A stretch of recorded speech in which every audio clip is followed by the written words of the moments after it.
ইমরান খানের পিটিআই সমর্থকদের বিক্ষোভে উত্তাল লাহোর, সেনা মোতায়েন। পাকিস্তানের প্রাক্তন প্রধানমন্ত্রী ইমরান খানের দল পিটিআইয়ের ব্যাপক বিক্ষোভের মধ্যে ইসলামাবাদের পর এবার লাহোরে সেনা মোতায়েন করা হয়েছে।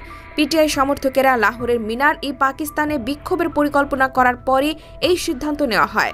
পাঞ্জাব সরকার জানিয়েছে, আইন শৃঙ্খলা বজায় রাখতে এবং পরিস্থিতি নিয়ন্ত্রণে আনতে এই পদক্ষেপ নেওয়া হয়েছে। স্থানীয় সংবাদ মাধ্যমের তথ্য মতে, মুদ্রাস্ফীতি হ্রাস, বিচার বিভাগের স্বাধীনতা এবং ইমরান খানের মুক্তির দাবিতে পিটিআই এই বিক্ষোভকে ডু অর ডাই আন্দোলন হিসেবে চিহ্নিত করেছে।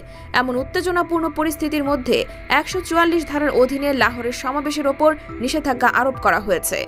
শহরের সমস্ত প্রবেশপথ ও বহির্গমন পয়েন্টগুলোতে স্থাপন করা হয়েছে ভারী ব্যারিকেড।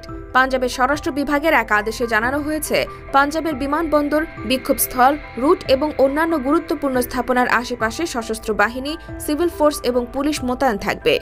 আইন শৃঙ্খলা বজায় রাখা এবং আসন্ন সাংহাই সহযোগিতা সংস্থা SCO শীর্ষ সম্মেলনের বিদেশি প্রতিনিধিদের সুরক্ষা দেওয়ার জন্য এই ব্যবস্থা নেওয়া হয়েছে। আদেশে আরও বলা হয়েছে, পরিস্থিতি অনুযায়ী সেনাবাহিনীকে প্রয়োজনীয় পদক্ষেপ নেওয়ার অনুমতি দেওয়া হয়েছে, যা প্রয়োজনে আগ্নেয়াস্ত্র ব্যবহারের নির্দেশনাও অন্তর্ভুক্ত করতে পারে।